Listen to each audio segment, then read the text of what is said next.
Hello students, how are you? Very good.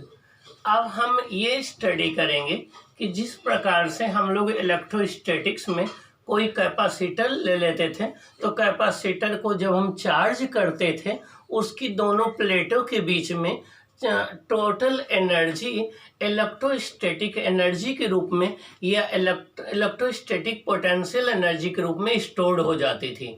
वो energy capacitor की प्लेटों के बीच में इलेक्ट्रिक फील्ड के रूप में स्टोर्ड होती थी। ठीक उसी तरीके से जब किसी इंडक्टर में करंट ग्रो करती है, किसी इंडक्टर में करंट का जीरो से मैक्सिमम होना ग्रो ऑफ द करंट कहलाता है। तो जब करंट ग्रो करती है तो उस इंडक्टर के अंदर टोटल एनर्जी मैग्नेटिक फील्ड के रूप में स्टोर्ड हो जाती है, और जिसे हम U equal to half L I square कहते हैं, जहाँ एल उसका सेल्फ इंडक्टेंस है, आई करंट है। आइए हम देखते हैं कितनी एनर्जी स्टोर्ड होगी किसी इंडक्टर के अंदर जब उसमें करंट जीरो से मैक्सिमम वैल्यू को ग्रो होगी। देखिए, energy stored in an inductor. अब हम किसी इंडक्टर में एनर्जी स्टोर्ड की बात करेंगे। The energy of a capacitor is stored in the electric field between its plate. किसी कैपेसिटर में एनर्जी उसके प्लेटों के बीच में इलेक्ट्रिक फील्ड के फॉर्म में स्टोर्ड होती है। Similarly, an inductor has capability of storing energy its magnetic field.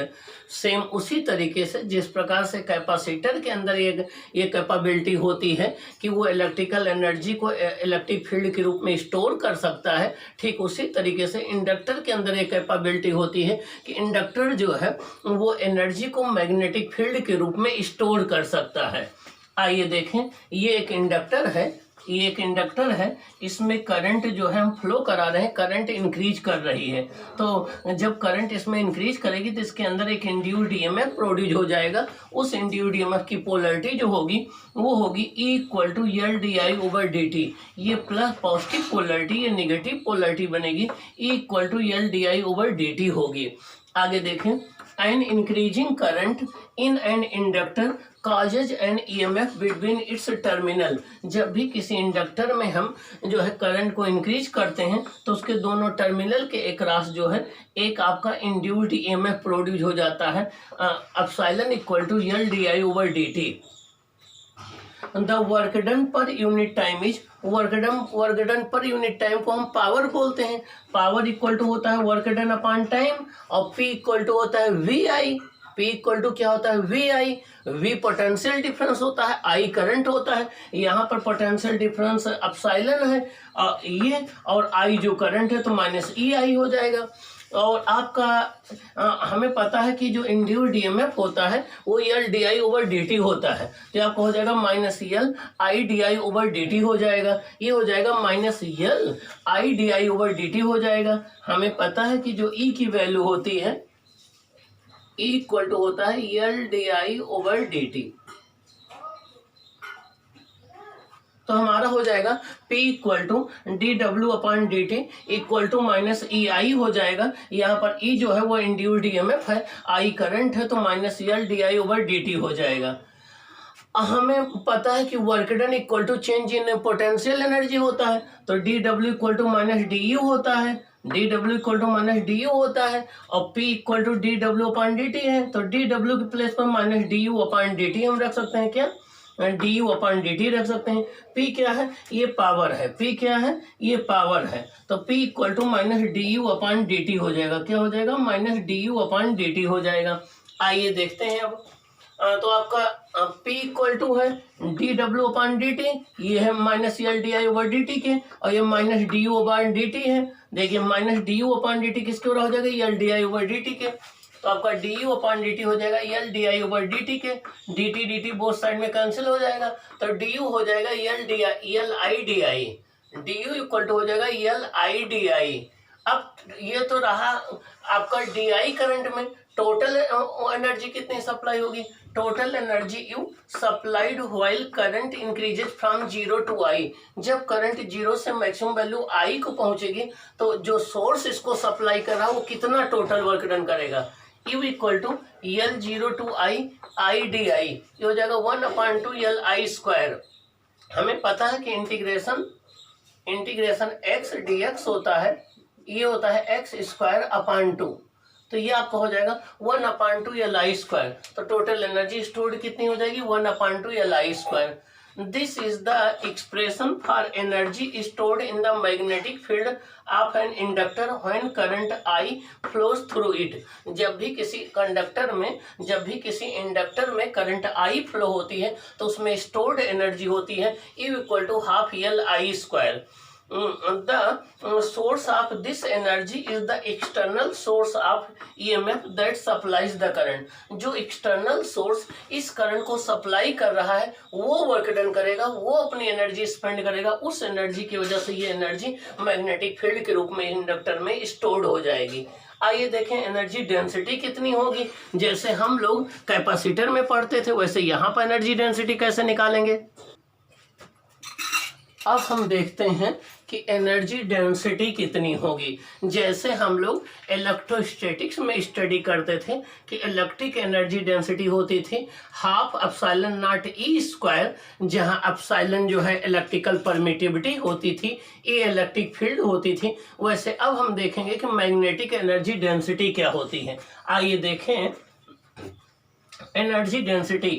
Energy stored in a inductor U equal to half L I square, अभी हम लोगों ने स्टडी किया था, जहां आई करंट है, यल इंडक्टेंस है, सेल्फ इंडक्टेंस है कॉइल का, एंड यल इक्वल टू होता है mu naught N square A upon यल। ये वैल्यू यहाँ लाके पुट कर दें तो यू इक्वल टू हो जाएगा 1/2 mu naught N square A upon L into I square. L से मल्टीप्लाई कर दें, यल से डिवाइड कर दें, यल से मल्टीप्लाई कर दें, यल से डिवाइड कर दें, तो ए इंटू यल ये वॉल्यूम हो जाएगा।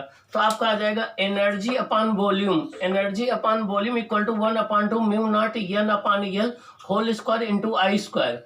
एन अपान यल जो होता है, अब देखिए ये एनर्जी है और ए इंटू यल वॉल्यूम है। Energy upon volume equal to energy density कहलाता है। एनर्जी पर यूनिट वॉल्यूम को एनर्जी डेंसिटी कहते हैं। इसकी unit joule per metre cube होगी। तो small U B equal to capital U upon A into L, capital U upon volume आ जाएगा 1/2 mu naught capital N upon small N को, capital N upon small L को हम number of turns per unit length कहते हैं। ये हो जाता है एन अपान यल, ये हो जाएगा 1/2 mu naught N square I square. क्या mu naught N square I square, जहां स्मॉल एन जो होता है total number of turns upon length, ये number of turns per unit length कहलाता है।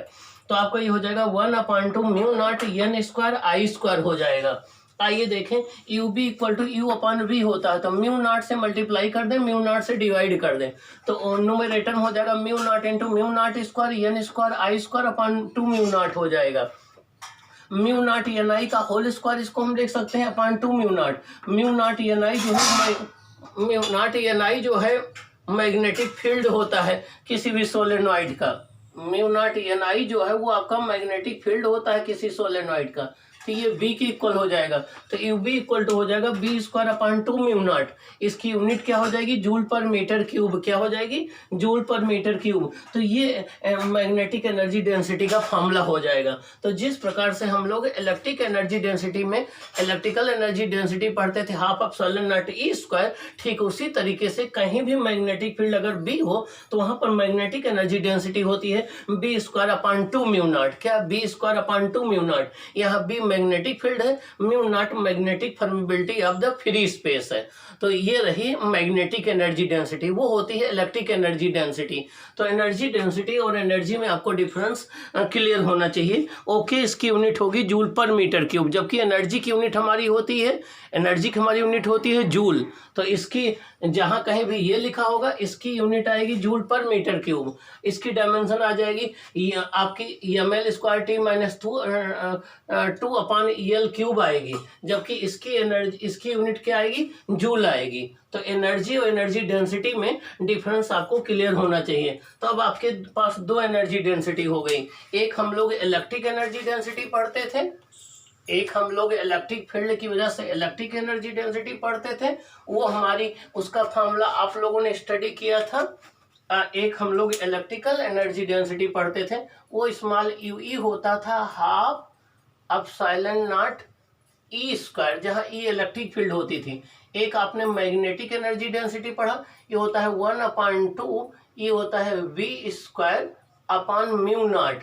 तो टोटल एनर्जी डेंसिटी आगे हम लोग पढ़ेंगे, ये electric energy density plus magnetic energy density, तो हो जाएगी epsilon naught capital E square upon 2 plus ये हो जाएगा आपका V square upon 2 mu naught. ये टोटल एनर्जी डेंसिटी आ जाती है। आगे हम टोटल एनर्जी डेंसिटी आपको कैलकुलेट करके दिखाएंगे कि वो कितनी आती है, उसकी वैल्यू क्या होती है इलेक्ट्रोमैग्नेटिक वेव्स में हम लोग